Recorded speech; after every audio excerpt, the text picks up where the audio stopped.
video, we are going to unbox and review the Yamaha keyboard PSR-E373 and answer the question, is this the best keyboard on the market for a beginner? Stay tuned to the end of the video, which will tell you exactly who do we think this keyboard is great for, and at the same time we're going to be playing some bonus examples so you can hear it. So let's get started with the unboxing.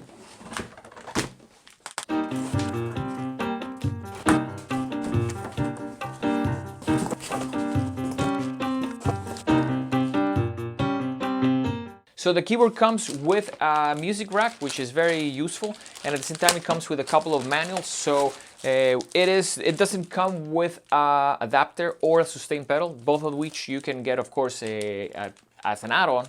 And it can work with AA batteries. You need 6 of them, but you're gonna probably be running out of those fairly regularly. So might as well invest into a good adapter, and that way you can power it anytime that you need it. So let's plug an adapter to it so we can turn it on and so you guys can start hearing it. Let's talk about the sounds. The keyboard has 622 voices and they are very usable. To me as a keyboard player, every time that you're looking into an instrument like this, you want 4 or 5 main categories. And I'm always looking for, especially on the piano sound, that it sounds nice on the bottom of the piano and that it sounds nice on the top of the piano.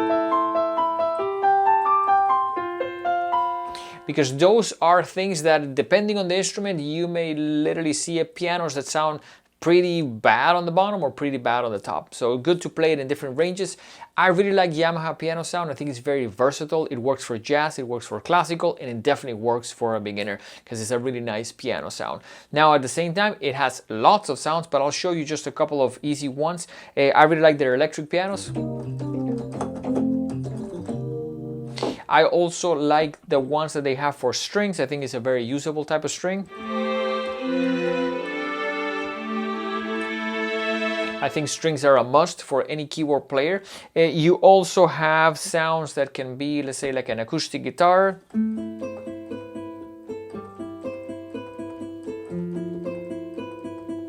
So you definitely want to have variety, and this instrument, it really covers a lot of ground when it comes to the types of sounds that it has. So great choice when it comes to sounds. I do believe that you're gonna use 10 to 20 sounds at the most. You're not gonna use all 622, but the fact that it has so many and that they're all usable, I think is very, very nice. Let's talk about drum beats, 205 of them.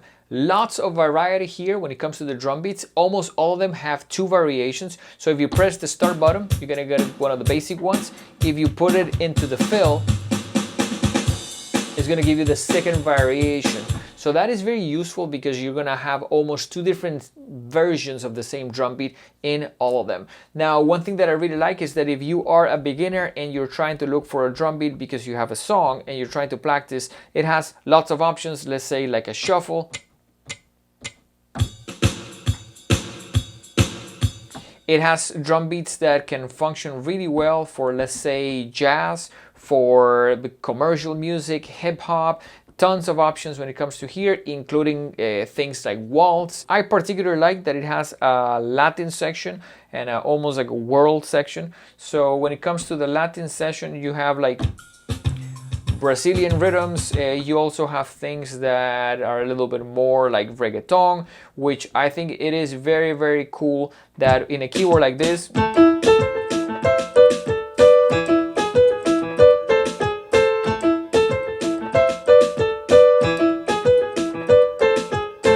a beginner can learn so many different styles and use those drum beats to almost guide themselves into how are those styles supposed to sound. So drum beats, really, really good. Lots of options when it comes to the amount of drum beats. Also very usable, and also drum beats that you can be even used later on to, let's say, if you want to get more into like music production. I want to mention a couple of additional things that I think are really good for someone that is trying to learn.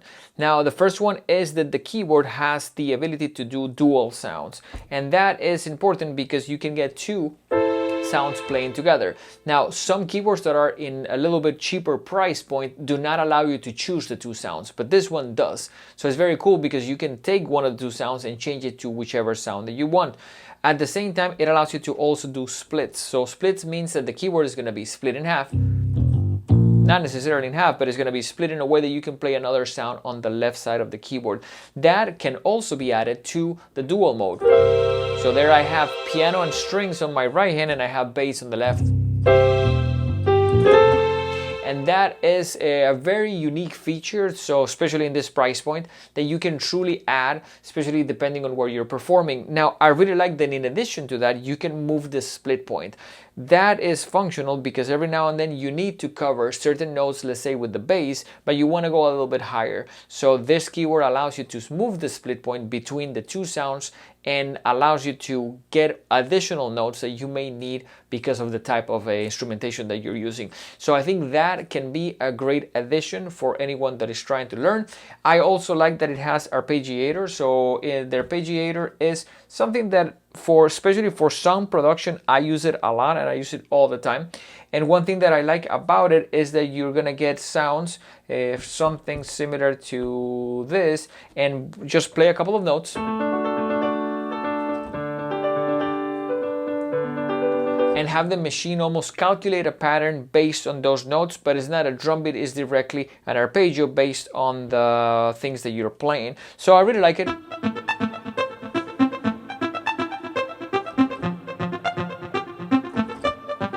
And you can of course like change the speed of this and make it a little bit slower.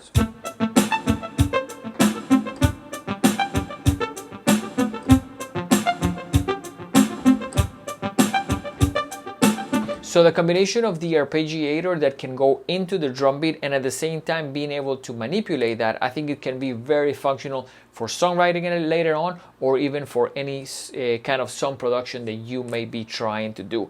Let me talk a little bit about connectivity. The keyboard on the back has a headphone jack for a 1/4 inch. That's one of the bigger ones, so you're gonna need an adapter if you have the headphones that come, let's say, with an iPhone.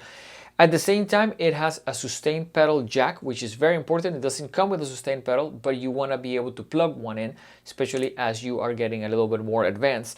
And it has a USB port, and I think that also is a big deal because it allows you to not only get MIDI information out of it, which means that you can record your performances onto a computer and manipulate them, but at the same time you can get audio out of it through the USB. And those two things are really, really useful if you're going to use the keyboard for any kind of like song production later on, especially for music production.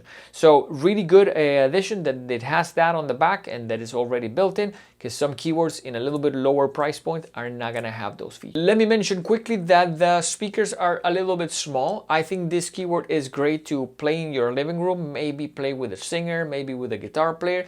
When you start trying to do this with almost performing with the band, I think the speakers on the keyboard are not gonna cut it and you're gonna need to amplify it. But that's probably gonna be the case regardless. I think these speakers are not really designed to put a lot of sound, a lot of power, but at the same time, I think they sound plenty okay for practice and for, let's say, using the keyboard in a normal situation in your house. You can, of course, amplify it if you're gonna play it with drums and bass, but I think the speakers for this price point are okay. They are not super loud, but they sound good. So we have gotten to the end part of the video, and I want to tell you, absolutely, I think this might be the best choice that I have seen in a while for a keyboard for a beginner. Hands down, the combination of the lots of features that it has, the fact that it sounds good and it is really well built, I think is a really, really good choice in this price point for a beginner. So later on, if you want more keys and you want, let's say, more of a digital piano, you can probably invest into that as well. But I do think that even if you have a digital piano, there may be some functions here regarding the drum beats and the arpeggiator and a lot of the other features that may be very handy to have in an instrument like this. So absolutely, I think it's a great choice for a beginner. I want to thank you for watching. Definitely consider subscribing and clicking on the notifications bell. That way you don't miss any of the content that we put up here. We'll see you guys on the next one.